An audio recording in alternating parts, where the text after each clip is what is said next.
Kalau lu nanya ke gua, apa definisi dari sebuah keindahan? Gua bakal jawab, Jose the Tiger and the Fish. But why? Jose the Tiger and the Fish. Judul yang memang terdengar ambigu. Gue juga awalnya gitu. Tapi ketika lu udah nonton animenya, pasti bakalan paham konteks mengapa di title anime ini ada kata harimau sama ikan. Untuk apa dan siapa ungkapan itu? Anime ini gak kayak kebanyakan anime romance pada umumnya, yang heroinnya itu mendekati kriteria cewek yang sempurna. Hero anime ini justru berkebalikan dari arti sempurna sendiri. Tapi ada pertanyaan yang muncul dalam kepala gue.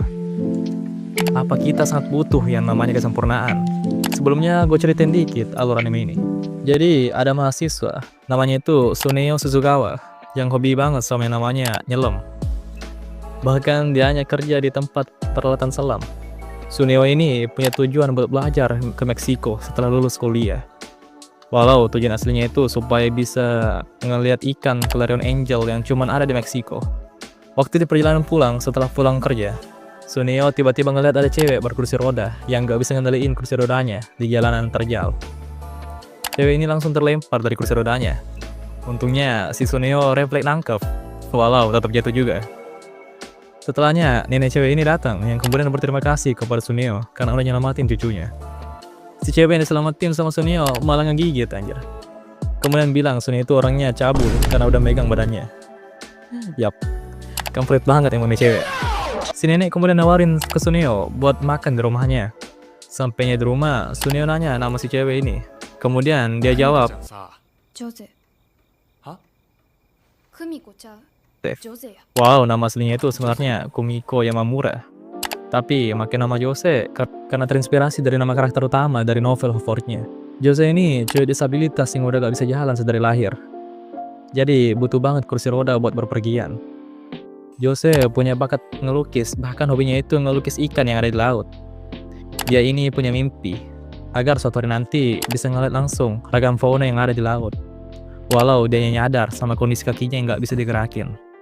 Singkat cerita, selesai makan, sebelum Suneo balik, si nenek kemudian ngasih tahu ke Suneo, "Lu butuh kerjaan gak? Kalau butuh datang aja besok." Suneo gak dijelasin detail kerjanya itu apa, tapi tetap datang keesokan harinya. Si nenek kemudian ngasih tugas ke Suneo buat ngurus si Jose dan nurutin semua kemauan si Jose. Suneo awalnya mau nolak karena sikap si Jose yang kayak benci banget sama dia. Tapi karena adanya butuh banget dana buat belajar ke Meksiko, jadinya dia terima aja tugas dari si nenek. Toh ngurus si Jose doang. Ternyata gak segampang itu cuy. Perintah si Jose itu gak nanggung-nanggung. Mulai dari duduk selama berjam-jam depan kamar, ngitung garis di karpet yang jumlahnya ribuan, sampai nyari banyak semanggi berdaun 4 yang katanya bakal munculin keajaiban, yang nyatanya gak ada sama sekali. Pokoknya sampai si Suneo yang ngerasa pengen berhenti kerja dah. Tapi justru mulai dari sini, hubungan mereka itu makin dekat cuy. Puncaknya itu waktu si Jose pengen keluar jalan, tapi dilarang sama neneknya. Takutnya Jose bakal didorong lagi sama orang, kayak kejadian waktu di jalanan terjal. Jose kemudian nyuruh si Suneo buat ngebawa dianya ke pantai, buat ngerasain air laut buat pertama kalinya. Sampainya di pantai, si Jose nggak sabar kemudian merangkak, susah payah, buat langsung nyebur ke laut. Dia ngelakuin ini bukan tanpa alasan, tapi karena si Jose ini baru pertama kali ke pantai. Bahkan ternyata si Jose ini baru tahu kalau air laut itu ternyata rasanya asin. Lu yang ngurung diri 5 tahun di kamar aja, pasti tahu kalau air laut itu asin. Hal ini juga dikarenakan Jose itu dilarang keluar rumah sama neneknya. Karena neneknya takut banget kalau ada yang apa-apa sama si Jose. Dan justru ngebuat Jose ini ngerasa terkurung dan ingin tahu banyak tentang dunia luar. Suneo kemudian punya tugas baru buat ngenalin dunianya ke Jose. Mulai dari sini, cerita Jose the Tiger and the Fish dimulai. Masuk ke poin review. Tanpa ngelebih-lebihin, jujur, bagi gue romance anime ini gak sepik itu. Karena menurut gue fokus anime ini justru ke bagaimana Jose bisa berdamai sama kondisinya, dan usaha si Suneo buat jadi support system bagi si Jose. Juga bagaimana Jose dapat mengenali dunia luar dan mengubah sudut pandangnya pada orang di sekitarnya. Singkatnya, cerita anime ini lebih fokus ke karakter development masing-masing karakternya. Kesan gue ke Jose pas awal nonton tuh nganggap Jose itu beban dan keras kepala. Tapi setelah rewatch ternyata ada alasan mengapa si Jose sikapnya gitu. Bisa bilang gue lebih empati lah. Betul itu yang komen penyu di TikTok, empatinya mana sat. Yang paling gue suka itu interaksi antar karakter di anime ini yang wholesome parah. asli. Tiap karakter di anime ini punya peran masing-masing buat ngebantu Jose berdamai sama kondisinya. Bisa dibilang peran tiap karakter di anime ini sebagai support system si Jose. By the way, metafora harimau pada title anime ini itu melambangkan ketakutan Jose terhadap dunia luar yang dianggap berbahaya baginya. Sedangkan ikan menggambarkan impian dan kebebasan, sama halnya Jose yang ingin bebas berpergian dan melihat dunia luar. Penggambaran yang indah banget cuy. Ada satu dialog yang gue ingat banget di anime ini.